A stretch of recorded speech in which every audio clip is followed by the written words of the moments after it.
Eu quero saudar a toda a igreja que está aqui reunida, com a graça e a paz do Senhor Jesus, e convidar os irmãos para abrirem a Bíblia no Salmo de número 103. Salmo 103.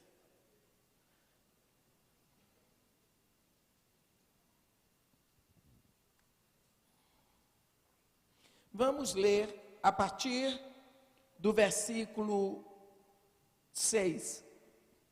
O Senhor faz justiça e julga a todos os oprimidos. Manifestou os seus caminhos a Moisés e os seus feitos aos filhos de Israel.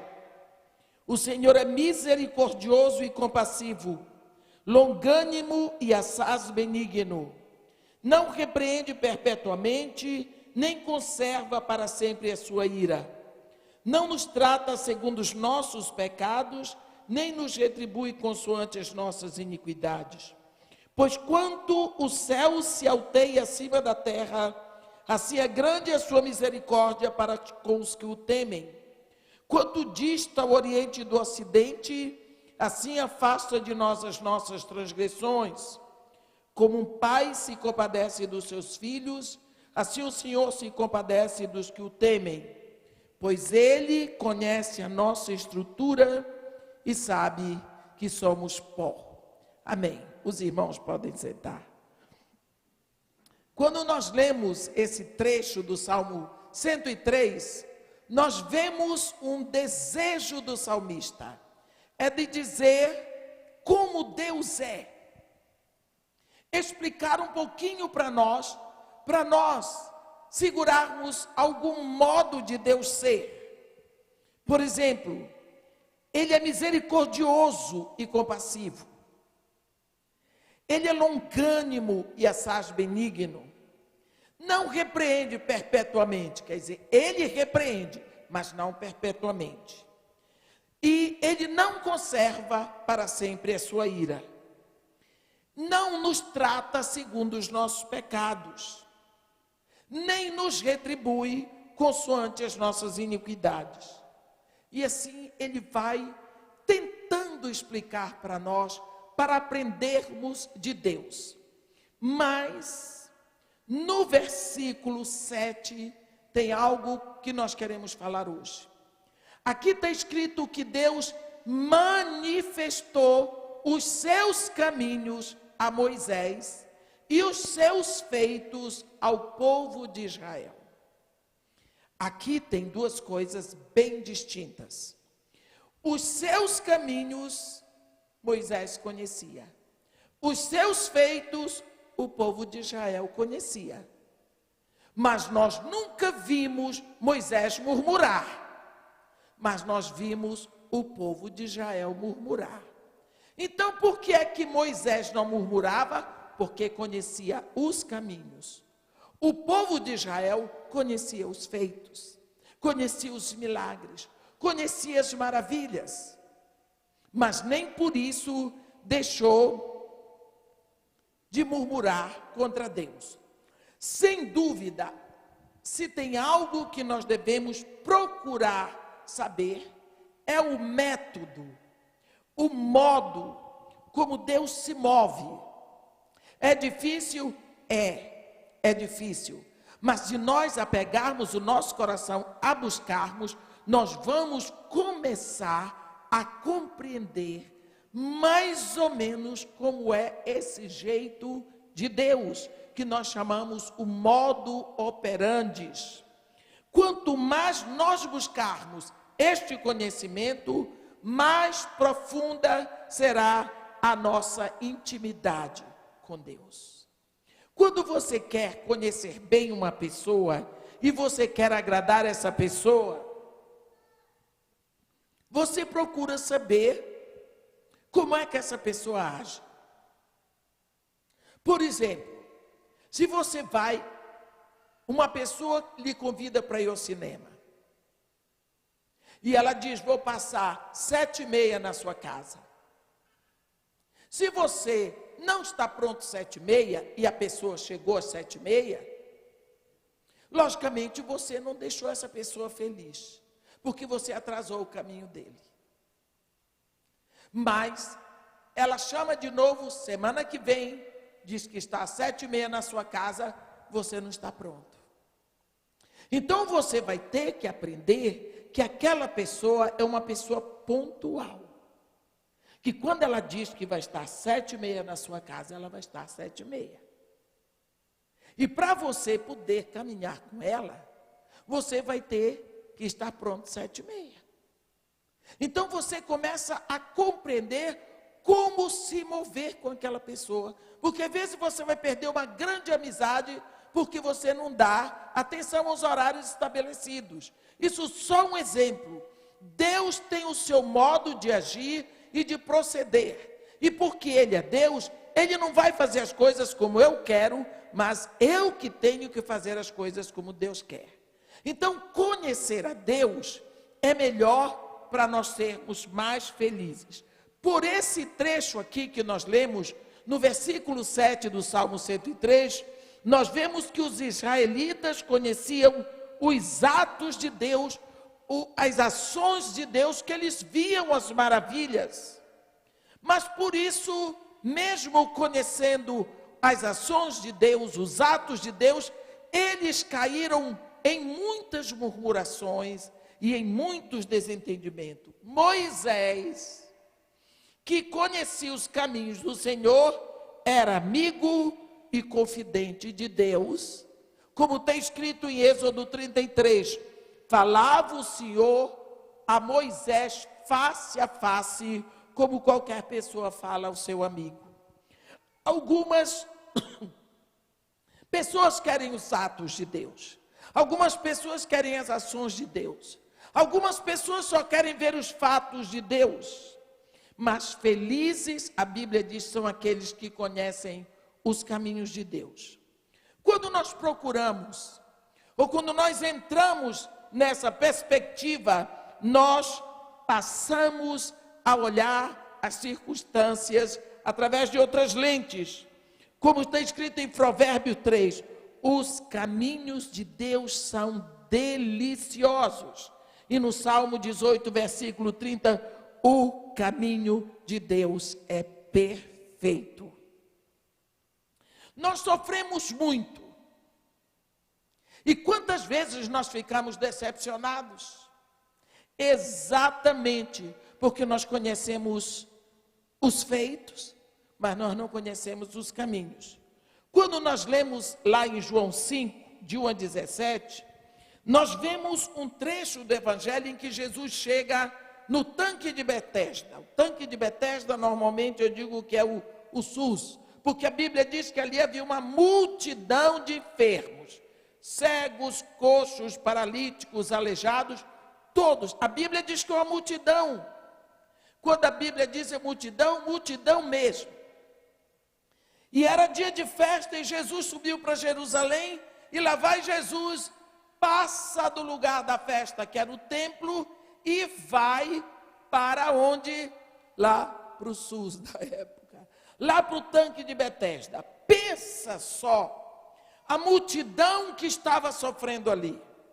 Quantos anos, a Bíblia diz que Jesus passou por todo mundo e foi direto no homem que tinha 38 anos de paralisia. Estava deitado lá. Aliás, aqui para nós, era uma situação inusitada. Porque os cegos não viam quando a água balançava. Diziam que vinha um anjo de vez em quando e balançava a água. E quando a água se movia, o primeiro que caísse no tanque ficava curado. Aí eu quero que você pense. Os cegos não viam a água balançar. E os coxos viam, mas não podiam correr.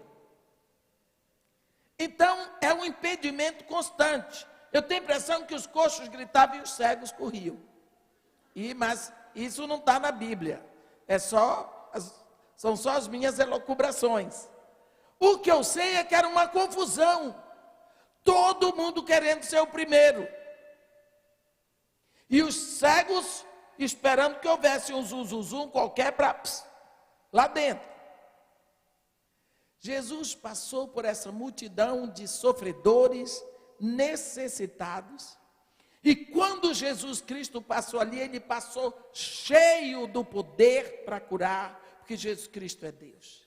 Cheio da misericórdia, cheio do amor, cheio de tudo. Passou por todos e foi em um amargurado que tinha lá. Ei, queres ser curado? Aí o homem começou a se queixar dos outros, lógico. Jesus disse, levanta, toma o teu leito e anda.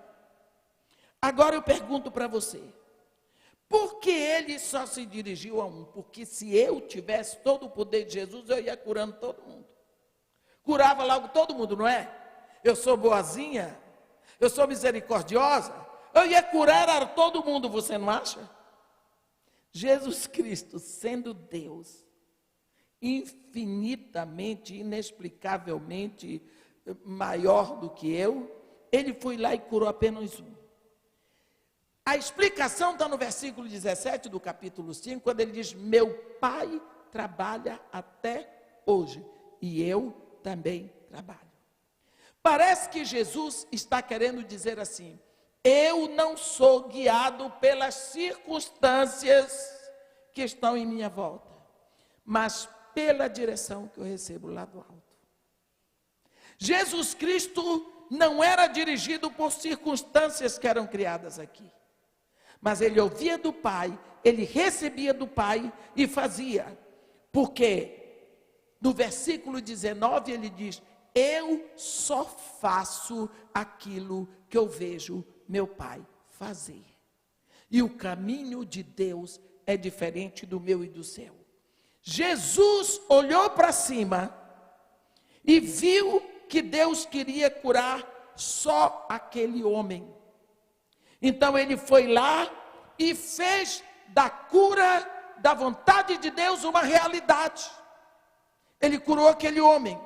Os caminhos do homem seria curar a todos os enfermos, a toda aquela multidão, mas no caminho de Deus era curar um só. Difícil, né? Mas Deus diz em Isaías 55, os meus pensamentos não são os vossos pensamentos, nem os meus caminhos são os vossos caminhos, porque o quanto distam os céus da terra, os meus pensamentos são mais altos que os vossos pensamentos, e os meus caminhos são mais altos que os vossos caminhos.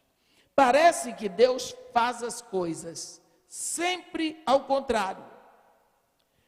Exemplo, quando nós olhamos em Mateus 20, nós sempre pensamos que liderar é ser servido. Eu tenho visto isso o tempo todo dentro da igreja. Uma das palavras que mais se usa hoje na igreja é líder. Mas eu tenho visto tanta chefia e tanta gerência na igreja com o nome de liderança. Temos confundido liderança com chefia e com gerência. Na visão de Deus, digamos, na nossa visão, liderar é ser servido pelos outros. Na visão de Deus, quem quer liderar tem que servir os outros. O maior é aquele que serve ao maior número de pessoas. E não é aquele que é servido por um maior número de pessoas. Então, o negócio é muito de cabeça para baixo. Quando você se humilha, é que está sendo exaltado. Quanto mais você dá, aí é que você tem. Quanto mais você sobe, é que você está descendo. Quando você morre, é que você vive. Então nós vamos ver que o caminho de Deus é diferente. Em Mateus 16, Jesus diz, quem quiser ganhar a sua vida, perdê-la-á. Achamos que devemos dar muita atenção e hoje está muito em moda aquilo que comemos. Eu estava nos Estados Unidos e estava o avião tinha atrasado 2 horas porque estava nevando muito e precisava botar o tal do coating nos aviões, daqui que botassem todos eles, atrasou 2 horas o meu voo, e eu fui para a livraria lá, fiquei olhando, porque eu estou atrás de um livro do Bill Cosby, Eu Sou o que eu comi. Eu estou com vontade de ler esse livro, porque ele é cômico. Então, eu sou o que eu comi. Aí eu estava procurando, e de uma hora para outra eu encontrei tanto livro falando sobre comida. Você vai numa livraria evangélica, a parte de autoajuda ocupa quase a livraria toda. Você vai numa outra livraria, é só ensinando o que você tem que comer, como ficar mais magro, como isso, tudo de comida. Eu fiquei olhando e perguntei assim, Senhor Jesus, por que será que o povo hoje se preocupa tanto com o que vai comer? Se preocupa tanto com a saúde? Por que será que o pessoal dá tanto valor a isso? Eu acho que a gente tem que tomar conta do corpo. Eu acho que nós temos que procurar uma boa alimentação. Mas o povo não está exagerando, mas veio no meu coração. Preocupe-se menos com o que você come. Preocupe-se mais com aquilo que está comendo você. E eu tomei um susto. Se nós nos preocuparmos mais com aquilo que está nos comendo, nos devorando, vai ser melhor. Porque nós temos sido devorados pela imoralidade, pelas más notícias, pela agressão, pelo que ouvimos. De todos os lados nós temos sido devorados. Então vamos dar atenção ao que nós comemos, mas vamos dar mais atenção àquilo que está comendo a nós, o nosso tempo principalmente, a nossa esperança, a nossa fé, o nosso relacionamento com Deus. Nós vemos em Romanos 11, está escrito que os caminhos de Deus são inescrutáveis. Isso nos diz que é praticamente impossível você entrar para conhecer os caminhos de Deus. Ele diz, quão inescrutáveis são os teus caminhos. Romanos 11, ó profundidade da riqueza, tanto da sabedoria como do conhecimento de Deus. Quão insondáveis são os teus juízos e quão inescrutáveis são os teus caminhos. Quem, pois, conheceu a mente do Senhor? Ora, nós sabemos que, mesmo não podendo compreender o pensamento de Deus, porque Deus é Deus e nós não somos, a Bíblia nos deixa claro, alguns exemplos pelos quais nós podemos seguir o caminho de um Deus que nunca muda, porque a pista é essa, Deus se move, mas nunca muda. Então, se Deus não muda, e Ele agiu assim, aqui Ele vai agir dessa forma. Por exemplo, no Salmo 119, o salmista diz no versículo 27, faze-me atinar com o caminho dos teus preceitos, e meditarei nas tuas maravilhas. Muitas vezes, Deus nos dirige numa direção, preste atenção, você vai ver que Deus faz isso. Ele nos dirige numa direção, aí parece que Ele nos abandonou totalmente. Não quer mais nada com a gente. Você fica em dúvida, será que era aquilo mesmo que Deus queria? E depois Ele vem, quando você menos espera, Ele restaura tudo. Não é? Não é assim que Ele faz? Nós nunca devemos entrar em pânico, achando que Deus nos deixou, que nos desprezou, que Ele se esqueceu de nós. Mas Ele está sempre no comando. Isso acontece na Bíblia toda. Vou lhe dar um exemplo. Quando Deus começou uma história com o homem, Deus criou o homem. Beleza, jardim, crescei, multiplicai-vos, tudo bonito. De uma hora para outra veio o pecado. Lá se foi o homem embora. Cadê Deus? E Deus ali prometeu para Adão e Eva que ele mandaria um homem descendente de mulher que ia esmagar a cabeça, o poderio, o governo da serpente, de Satanás. Mas quantas coisas aconteceram? E veio dilúvio, e vem tudo isso, acontece, e cadê que Deus mandou esse homem? De uma hora para outra, parece que Deus esqueceu da promessa que fez. Quantos milênios? Lá um dia, Deus vai chamar Abraão. A Bíblia diz que Abraão e Terá, seu pai, adoravam outros deuses. Deus não quis nem saber, foi lá e disse: ei, larga a tua terra, a tua parentela, a casa do teu pai, vai para uma terra que eu te mostrarei. Farei de ti uma grande nação, engrandecerei o teu nome, abençoarei os que te abençoarem, amaldiçoarei os que te amaldiçoarem, e em ti e na tua descendência serão chamadas benditas todas as famílias da terra. Como é que Deus faz uma promessa dessa para um cara que adorava outros deuses? Quando Deus tem que fazer as coisas, ele não quer nem saber. Quem é que ele ia chamar? Aí foi. E dali vem Abraão, e vem Isaac, e vem Jacó, e vem as 12 tribos, e vem José, o povo no Egito. Dali Deus chama, mais de 400 anos, Moisés, para tirar o povo do Egito. E no deserto Deus cria os sacerdotes, e assim foi. Depois vem os reis, os juízes, os reis, tudo com profeta. E os profetas apontando, e os profetas anunciando, os profetas dizendo: cadê o homem? Cadê o homem que Deus tinha prometido? Nada. Lá, quando menos se espera, 400 anos sem profeta, aí Deus vai falar com o Zacarias, o anjo vai falar com o Zacarias lá dentro do templo, no turno dele, vem João Batista, e daqui a pouco o verbo se fez carne. Quantos milênios? Deus não foi lá fazer o que ele tinha dito lá no Éden.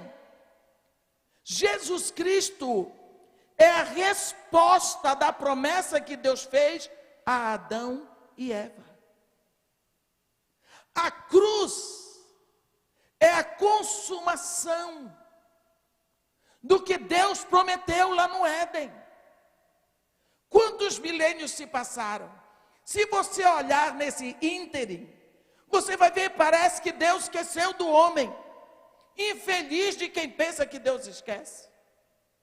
Quando Deus chama Abraão, ele diz assim: Abraão, foi num momento tremendo da vida de Abraão, porque Terá, o pai dele, tinha morrido.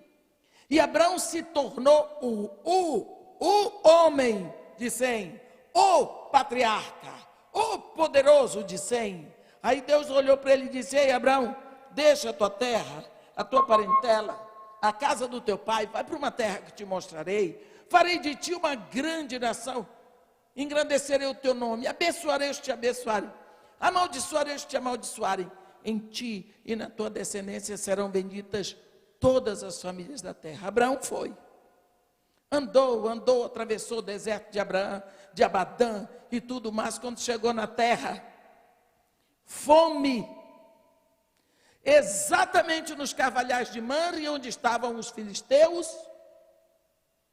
Deus disse para ele: Abraão, essa é a terra que sob juramento eu dou a ti e a tua descendência para sempre. Anda esta terra no seu comprimento, na sua largura. Olha para o norte, para o sul, para o oriente, para o ocidente, porque tudo que vês será teu e da tua descendência para sempre. A terra tinha fome. Abraão vai para o Egito. Só que os anos estão se passando, e cadê a descendência que Deus tinha prometido? Onde está? Onde está a descendência que Deus prometeu a Abraão? Sara ficando velha, ele também. Ficava bem claro, visível, que Sara era estéril. estava chegando na menopausa. E agora cadê a descendência? Nós vamos ver que Abraão fez a parte dele. Ele se moveu na direção que Deus chamou. Agora o que é que ele vai fazer? Abraão, quando voltou do Egito, Deus encontrou com ele e diz: Abraão, eu sou o teu escudo, o teu galardão será sobremodo grande. E ele diz: Senhor, que mais poderás me dar se um filho tu não me deste? E o herdeiro da minha casa é Damasceno Eliezer, um escravo nascido na minha casa.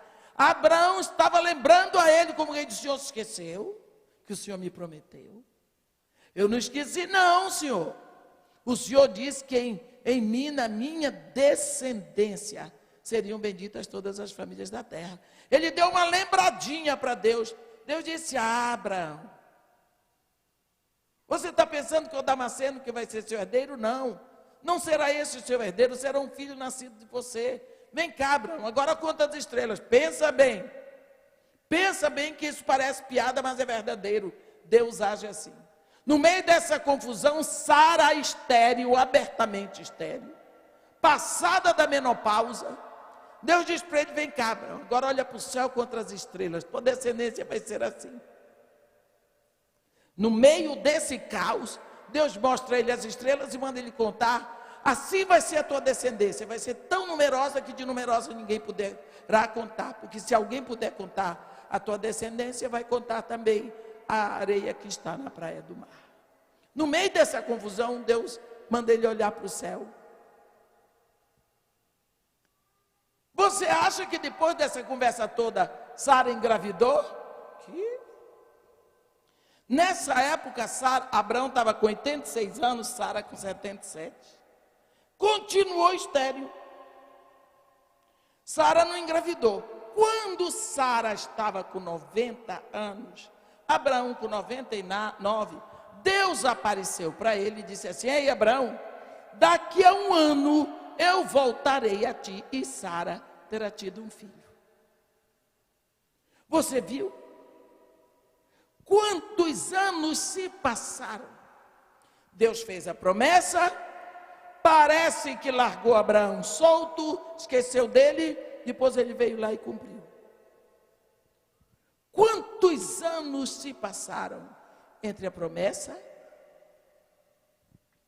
e a conclusão? Não se sabe. Abraão, a Bíblia diz que ele creu em Deus.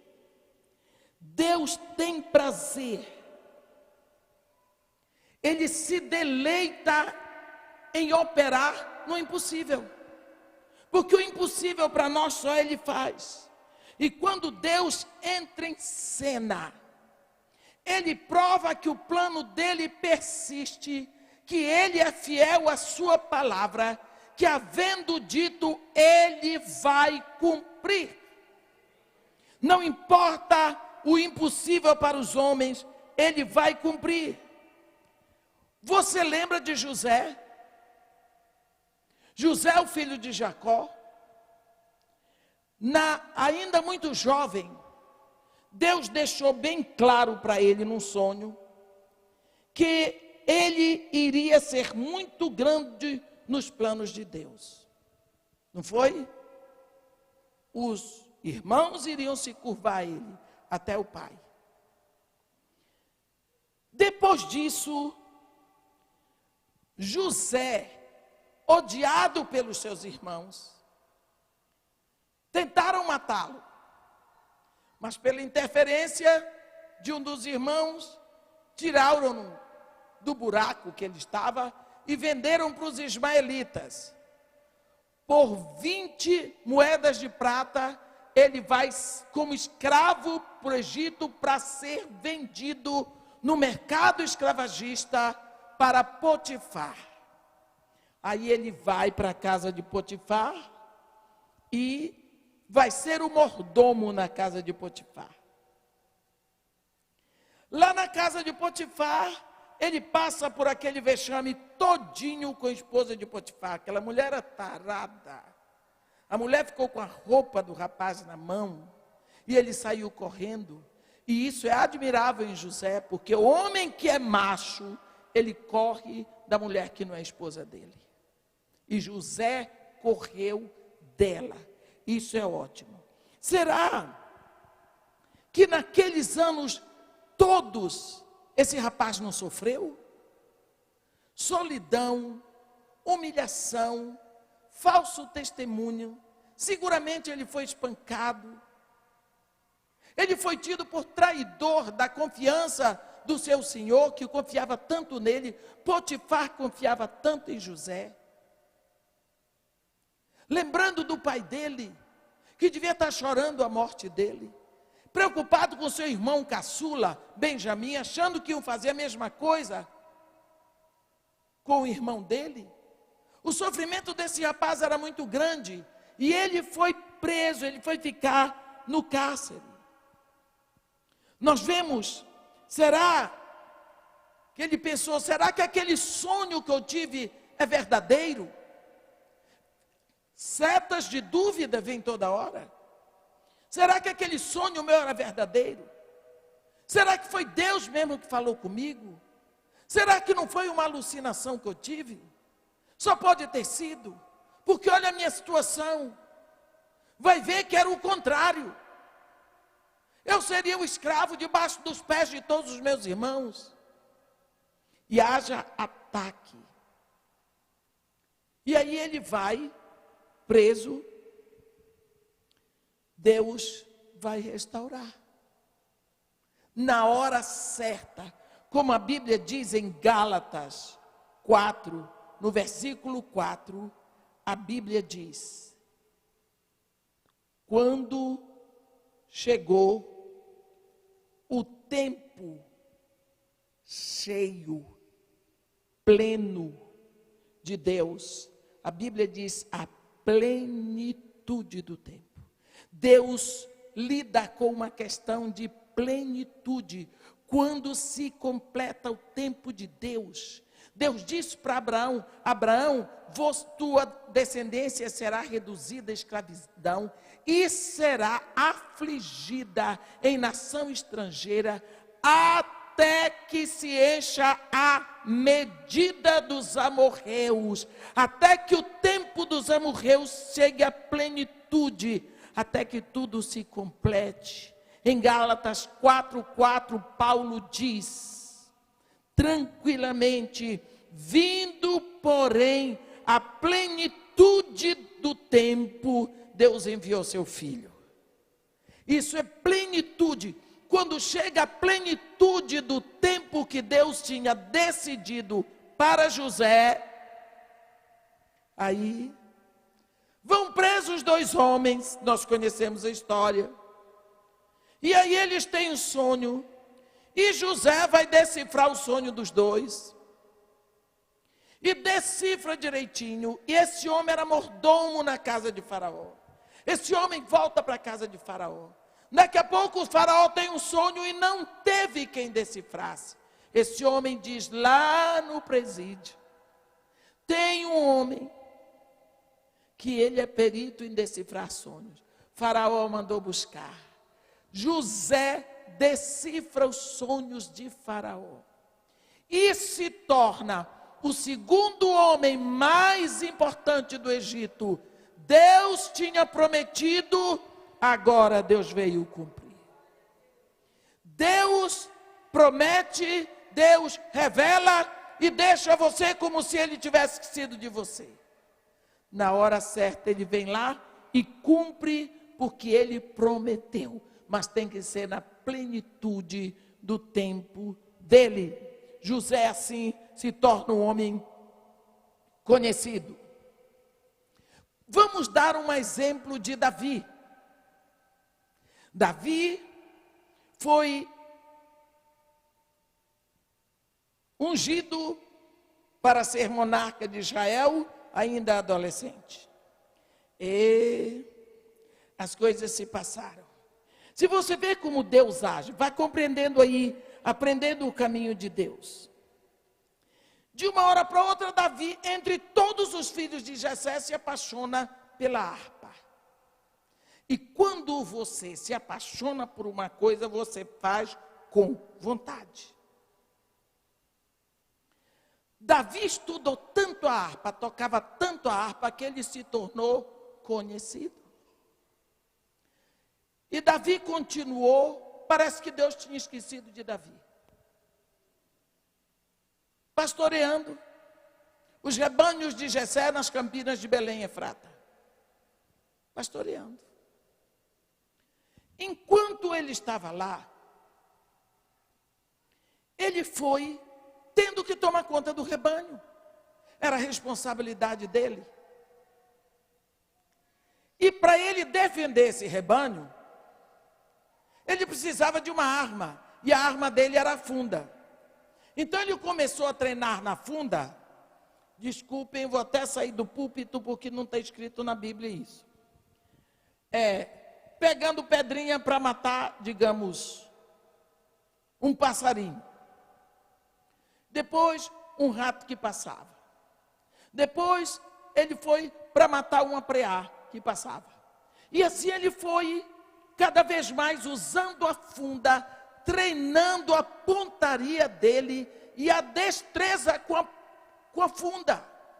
Então ele foi ganhando confiança, melhorando a pontaria dele de tanto treino. E assim Davi vai crescendo com a harpa, conhecido como grande tocador de harpa, e com uma pontaria invejável, que ele só fazia isso no deserto.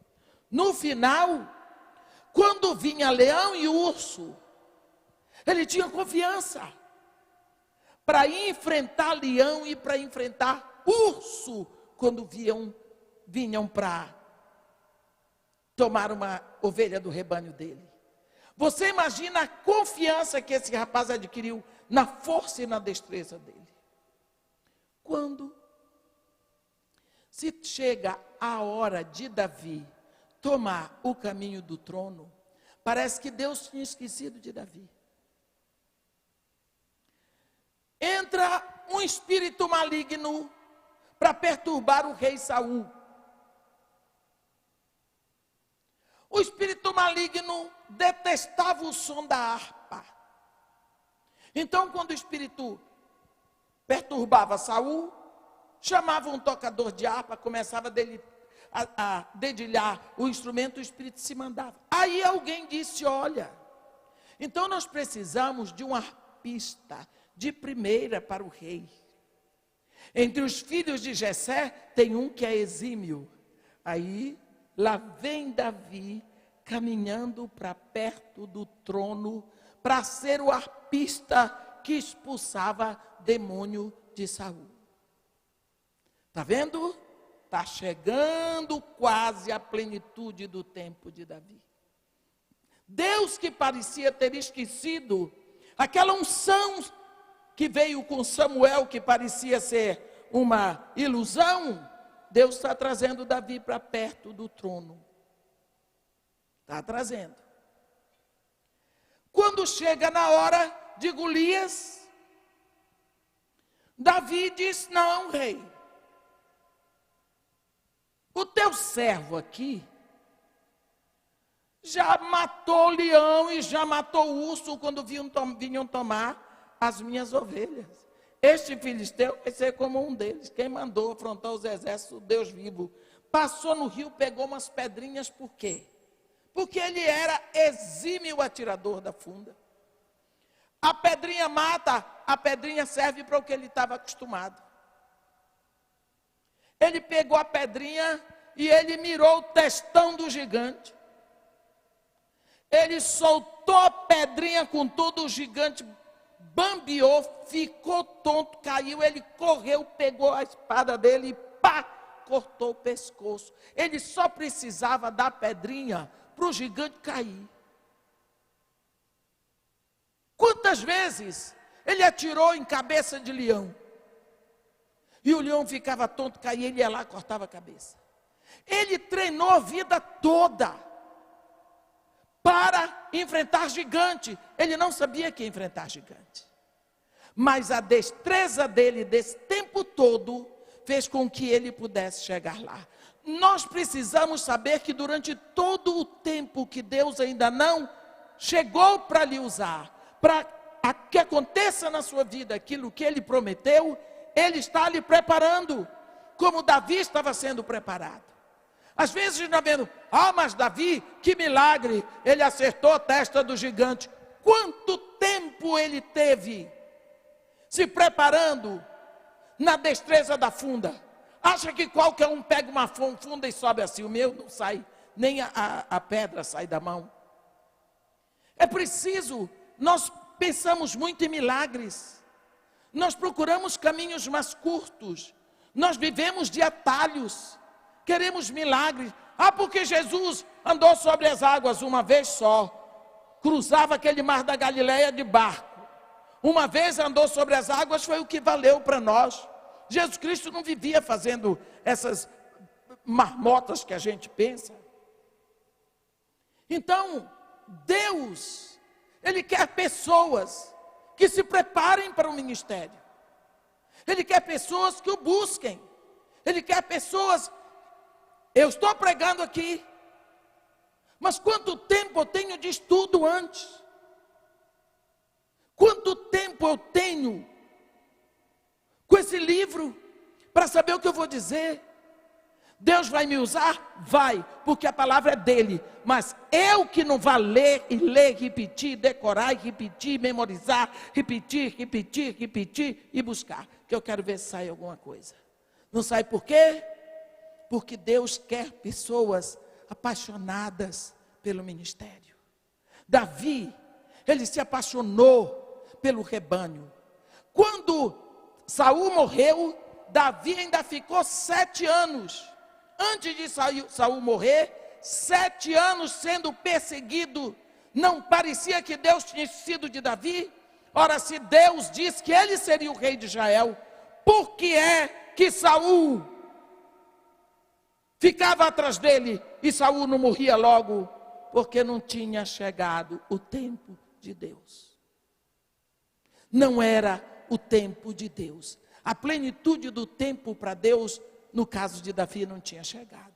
Então nós precisamos saber que Deus tem o seu tempo e Deus trabalha na eternidade.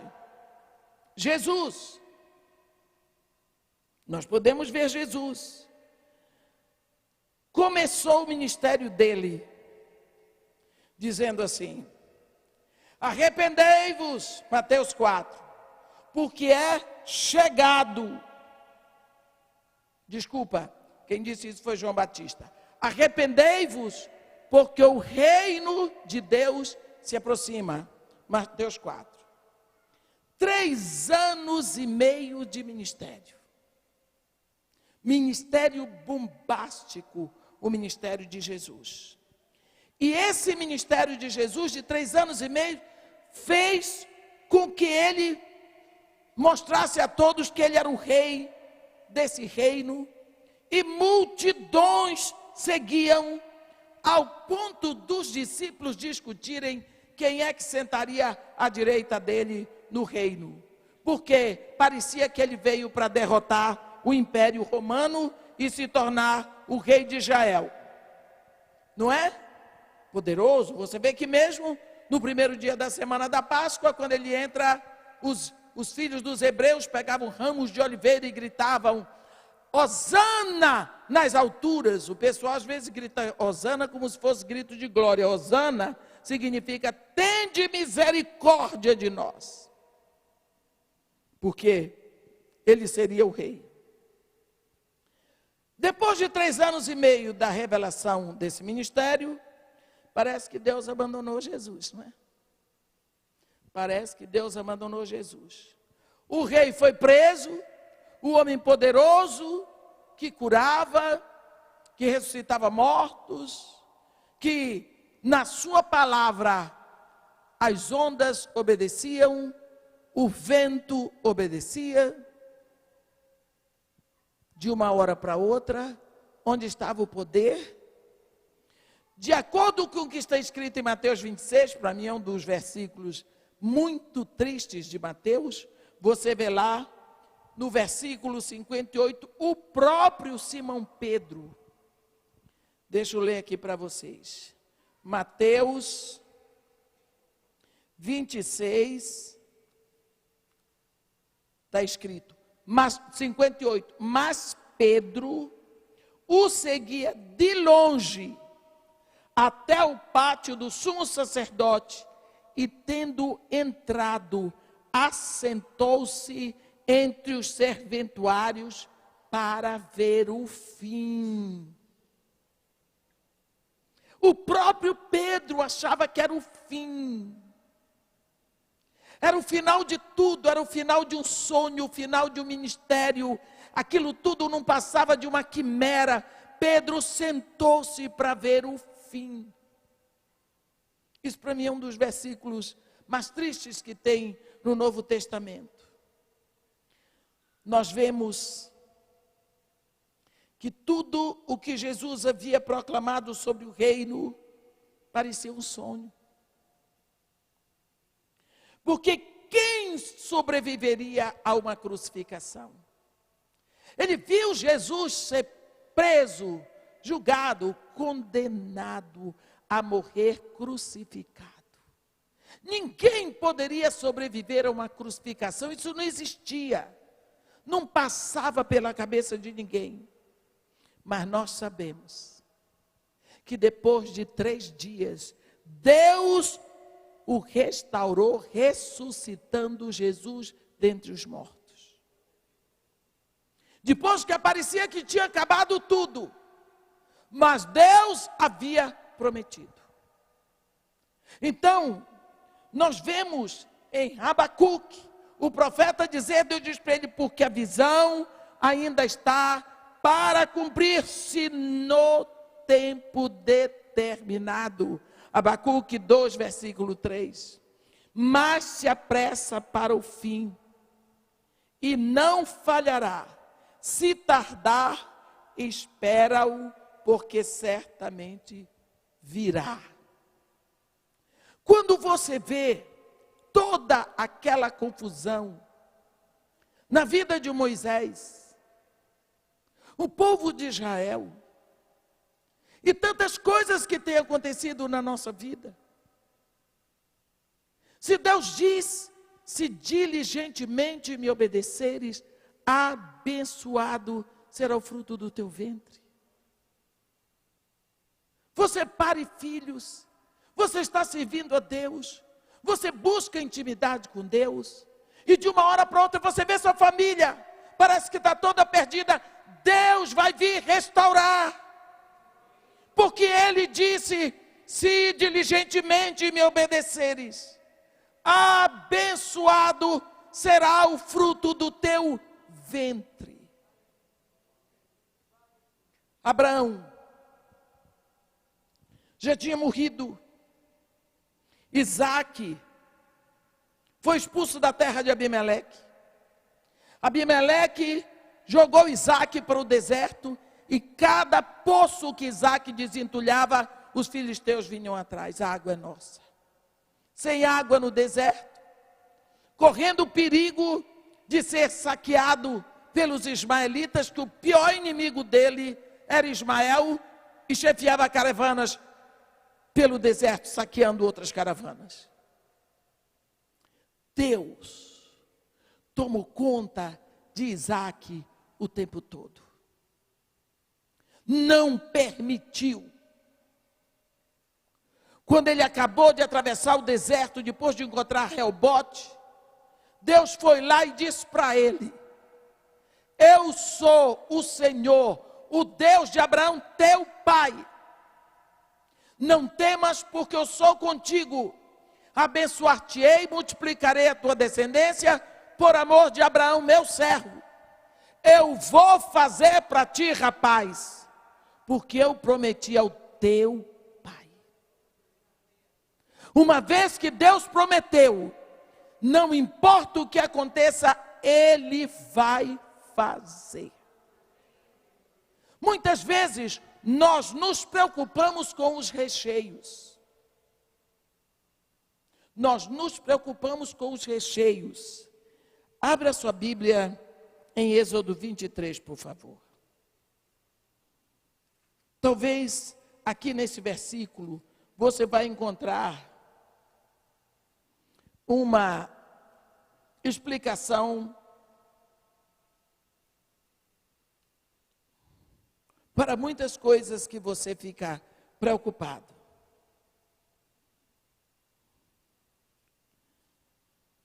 No versículo 29 e 30, eu quero que você veja comigo. Não os lançarei de diante de ti num só ano, para que a terra se não torne em desolação e as feras do campo se não multipliquem contra ti. Pouco a pouco os lançarei de diante de ti, até que te multipliques e possuas a terra por herança. Você entendeu?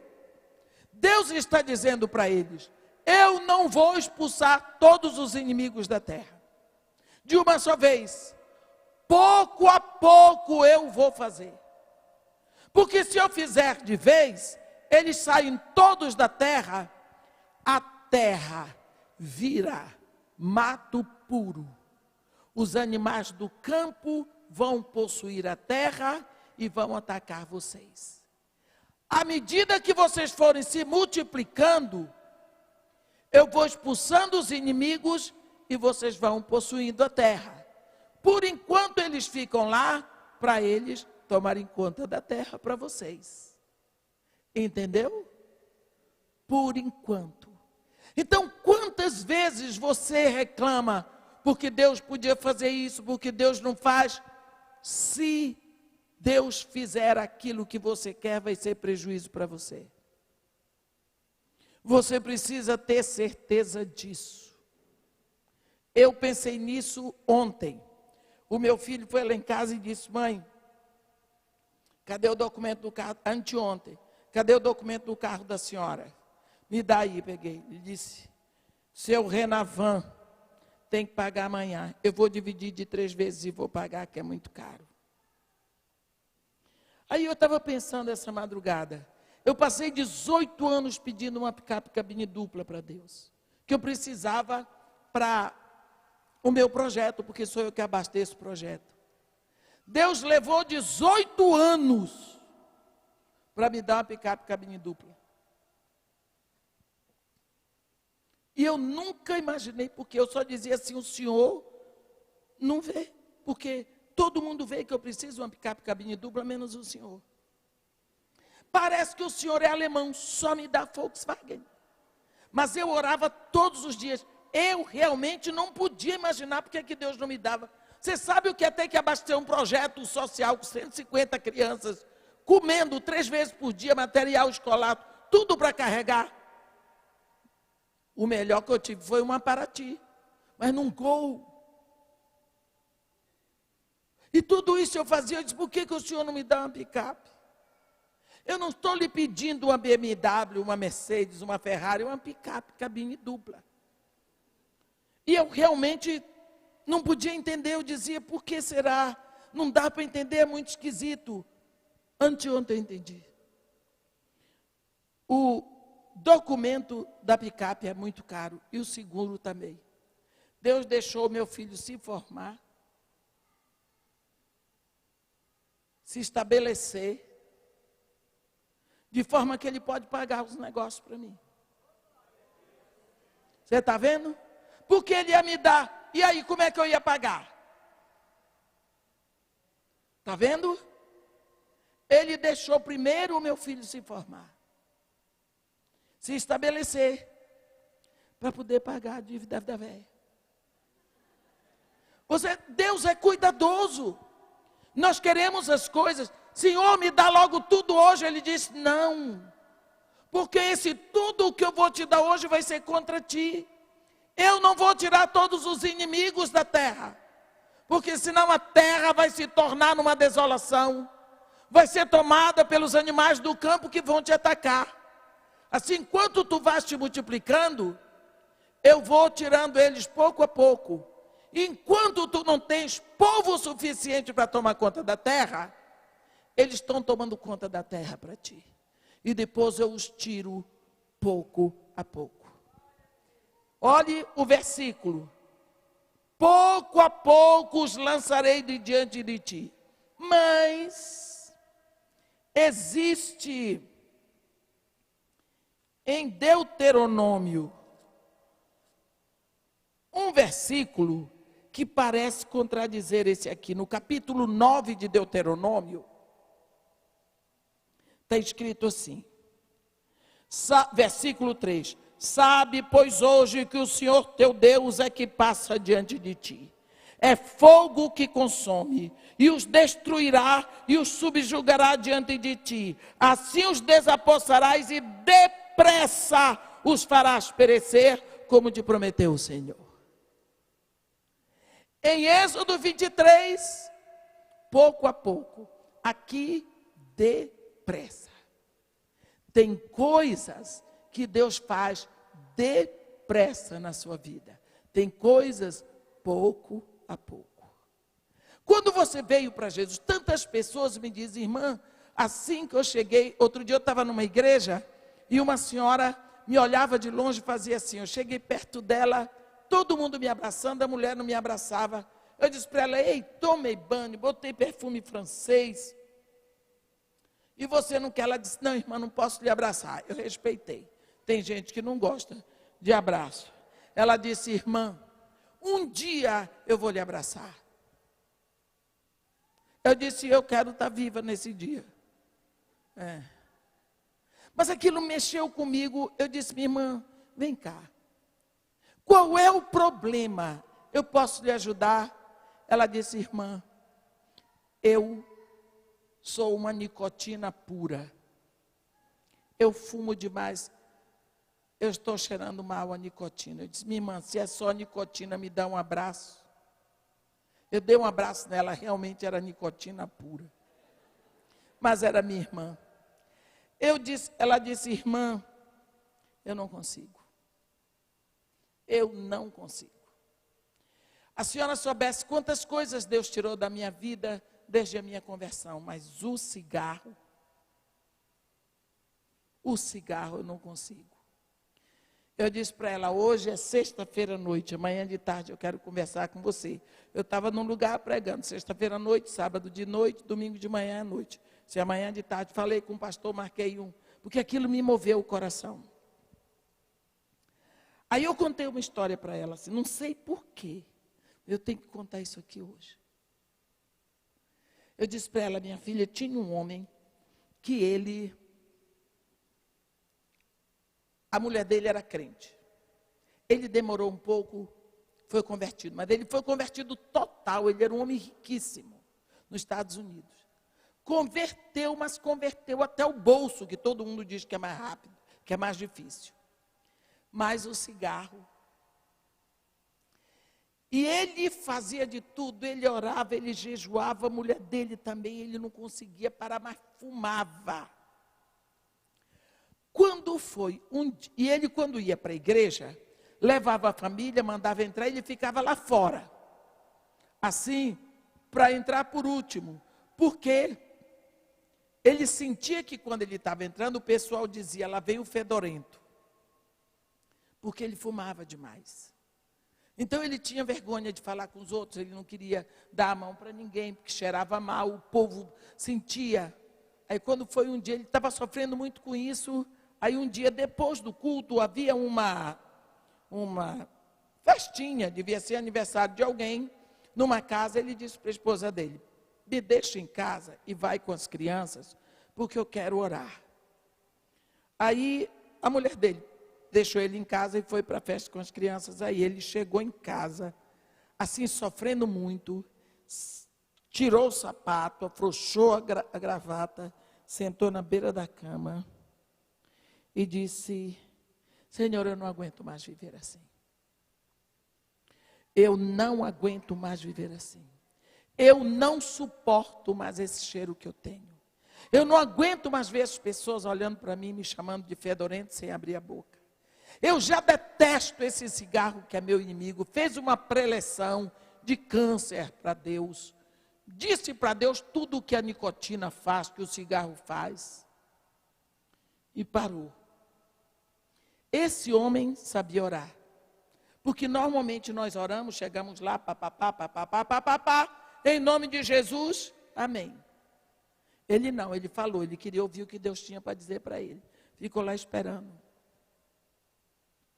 Quando foi depois, ele ouviu o Espírito dizendo no coração dele: olha, quando falares comigo, procura ser honesto na tua oração. Mais honesto do que eu estou dizendo, do que eu estou sendo. Eu estou dizendo que eu odeio esse cigarro, que eu não suporto mais esse cigarro. E o Espírito disse: não é verdade. Ele ficou ali muito tempo. E ele disse: Espírito Santo, me ajuda. Aí veio alguma coisa no coração dele. Ele caiu de joelho, ele chorou. E depois ele disse: Senhor, eu gosto tanto de fumar.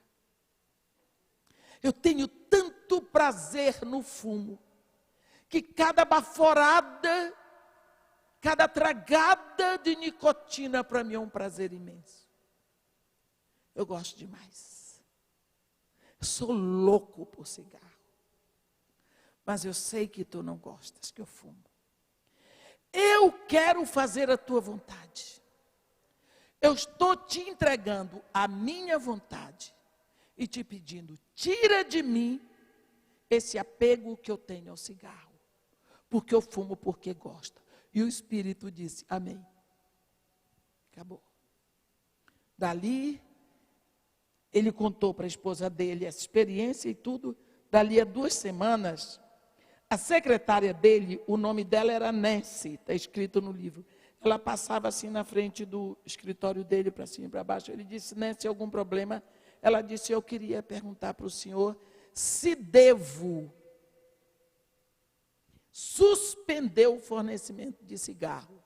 Ele disse: por quê? Ela disse: tem 2 semanas que o senhor não fuma. Nem ele tinha notado. Nem ele tinha notado. Às vezes a nossa oração não é uma oração sincera. Ó Senhor, eu não quero mais fazer isso. Senhor, eu quero, tudo que eu quero na vida é fazer essa safadeza. Mas eu sei que o Senhor não quer. E eu tenho vontade de fazer só aquilo que o Senhor quer, porque eu quero lhe agradar. Então, Senhor, opera na minha vontade. Opera em mim de tal forma que eu não tenha mais vontade de fazer isso, porque eu prefiro fazer a tua vontade. Porque é isso, meus irmãos, se nós fazemos coisa errada é porque gostamos. Então nós temos que orar com honestidade. Tem coisas que Deus tira da nossa vida imediatamente. Como esse caso aqui, que está escrito em Deuteronômio 9. Mas tem coisa que ele diz, pouco a pouco, para que você vá se habituando, para que você vá firmando o passo, para que você possa chegar no lugar certo, com o pé firme. Quando nós procuramos compreender o mover de Deus, como é que Deus se move, nós não desesperamos, porque nós sabemos que Deus jamais vai se esquecer de nós. Nós sabemos que Deus jamais vai deixar que a palavra dele volte vazia. Se ele prometeu, ele vai cumprir. Eu queria dizer para vocês uma coisa. Quando eu tinha 11 anos, eu estava num convento de freira e fui para o outro para tomar um curso de órgão de tubo para poder tocar. Eu tinha 1 mês para aprender a tocar órgão de tubo com uma freira que não falava um tostão de português, só francês, e ela tinha que me passar todas as lições. Então, eu tocava órgão de tubo de manhã e de tarde. Era só o que eu fazia. Só parava para comer, tomar banho e dormir. No outro dia, 6h30 da manhã, estava lá de novo. E assim durante 1 mês. Então, nessa época, eu estava dormindo ou não estava dormindo, eu não me lembro bem, mas eu tive um sonho que não me pareceu sonho. E nesse sonho eu estava assim, recostada, numa cadeira, ou na cama, ou na praia, eu não sei. Eu sei que tinha assim, uma pedra muito grande da praia para o mar. Eu achava que era o mar que estava atrás, porque eu via um barulho muito grande, muito forte, de onda. E em cima dessa rocha, havia um homem muito grande, mas eu só conseguia ver que era um homem por causa dos pés dele, porque nenhuma mulher tem um pé abrutalhado daquele, gente, só homem. Eu não estou falando mal dos homens, eu gosto de homem tudo assim, abrutalhado. Porque o homem cheio de jeitinho, Deus me defenda, ninguém merece. Então, esse homem tinha aquele pé, assim, aquele pé grande, aqueles 2 pés, com um furo no meio, que eu entendi que era Jesus por causa dos 2 furos, assim no meio, ensanguentado, aquele pé meio roxo. E a roupa dele, o vento batia assim com o sol, era uma roupa tipo de luz, como se fosse um tule, tão branco, meio dourado para azul, um negócio diferente. E à medida que o vento batia, levava pedaço daquela roupa, e eu só via ele daqui para baixo. Para cima eu não podia, porque era um clarão muito forte.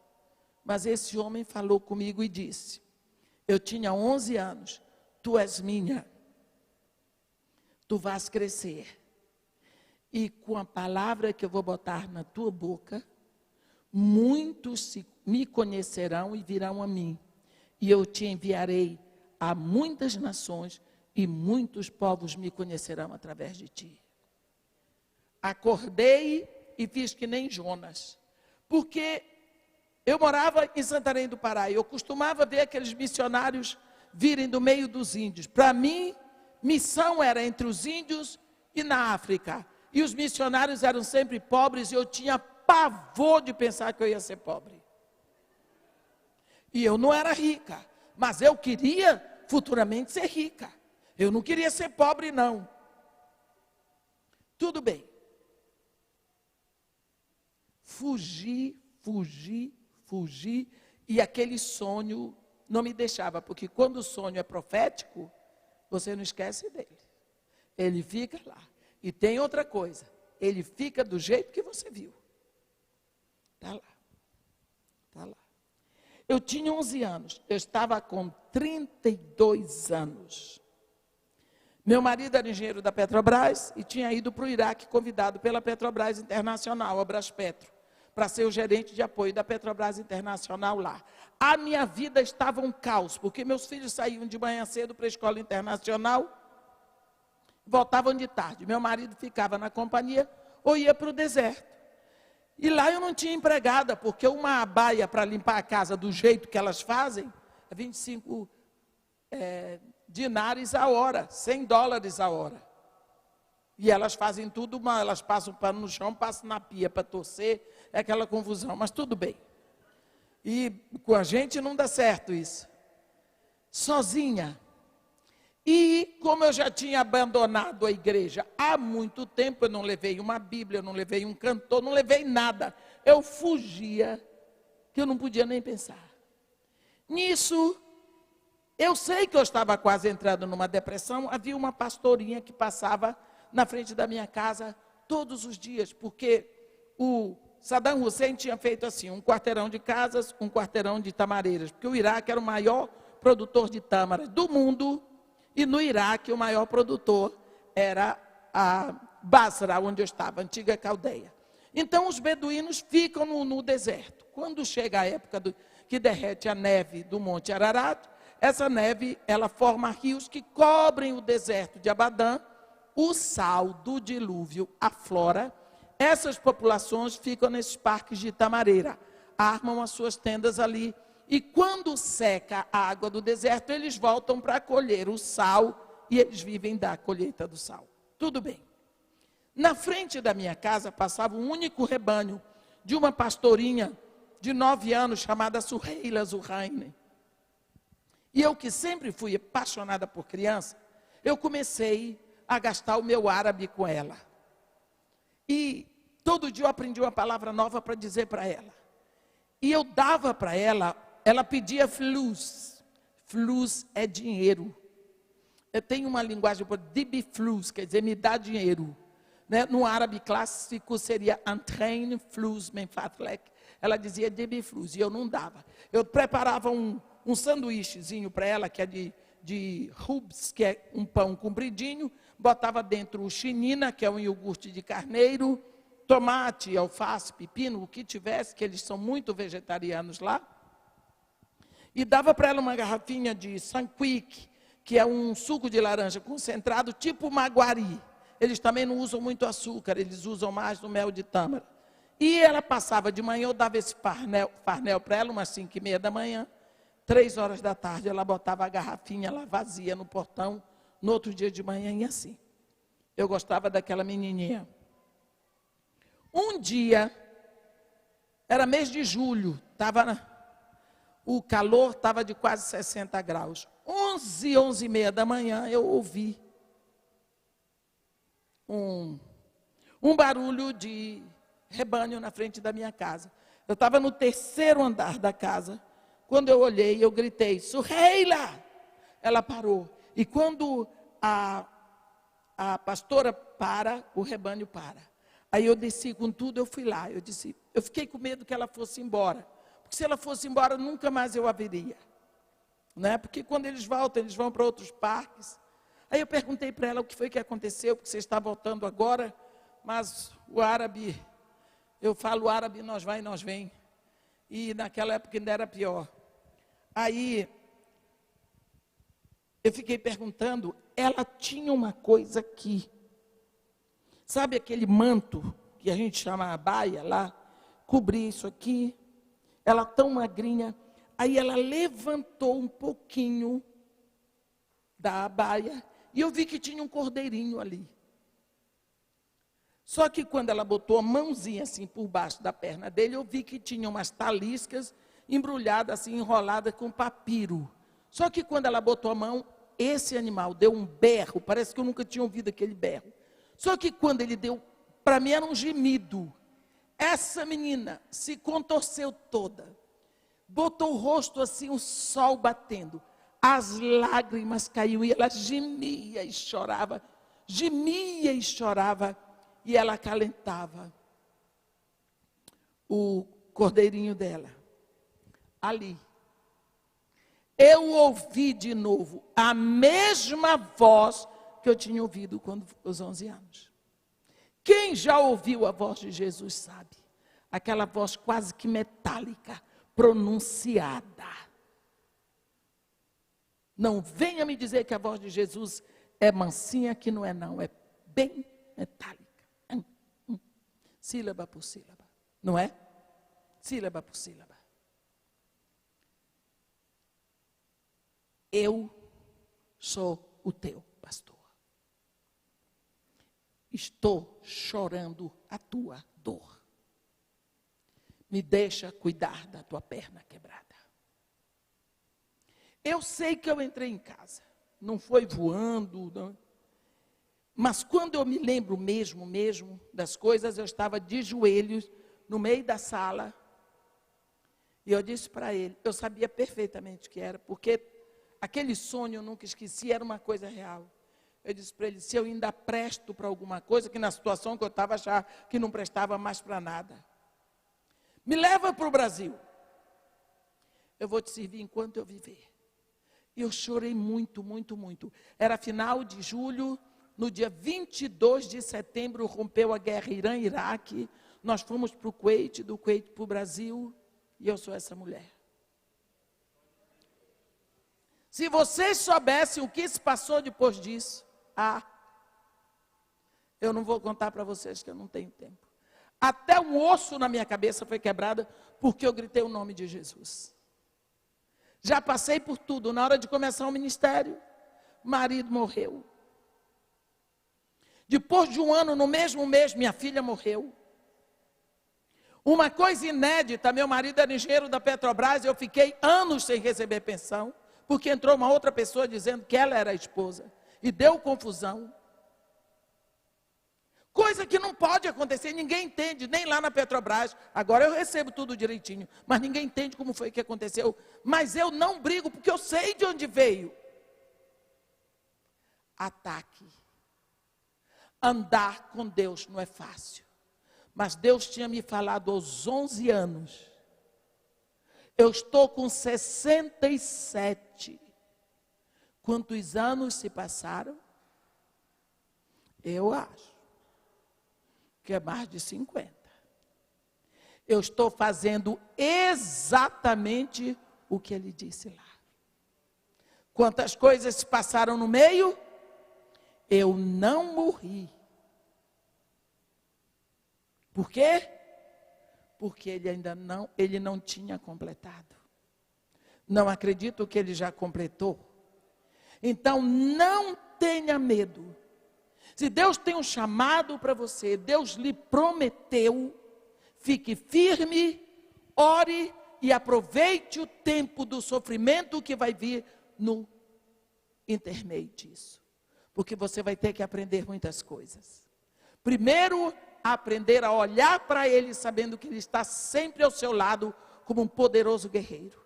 E a palavra que um dia Ele lhe deu, vai cumprir.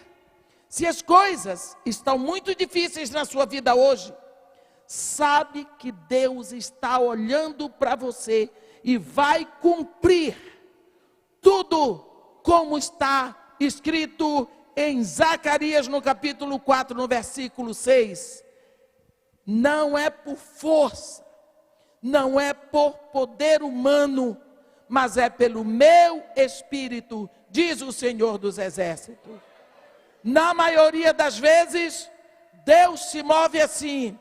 Ele revela o plano para você, Ele coloca no seu coração, Ele dá a promessa, depois Ele dá a impressão que Ele esqueceu de você. Aconteceu com Abraão, aconteceu com Moisés, aconteceu com José, aconteceu com Jesus, acontece com Paulo, acontece com todos. E depois, na hora certa, Ele vai lá e cumpre. E você fica de boca aberta. Porque Deus foi fazer o que Ele tinha.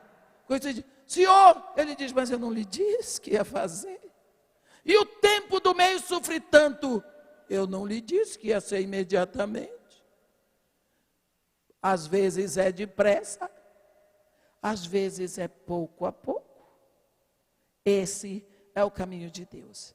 Eu queria que você, este ano, aprendesse a conhecer a Deus, nos seus meandros, nos seus caminhos, no modo dele agir. Ele não esquece nenhum de nós. Nós somos filhos da criação de Deus e filhos da redenção. Amém? Deus revelou os seus feitos ao povo de Israel. Mas a Moisés, Ele revelou os seus caminhos. Que você tenha os caminhos de Deus revelados para não entrar em murmuração como o povo de Israel. Amém? Que Deus nos abençoe e nos guarde. Que faça resplandecer o seu rosto sobre nós e tenha misericórdia de todos nós. Amém.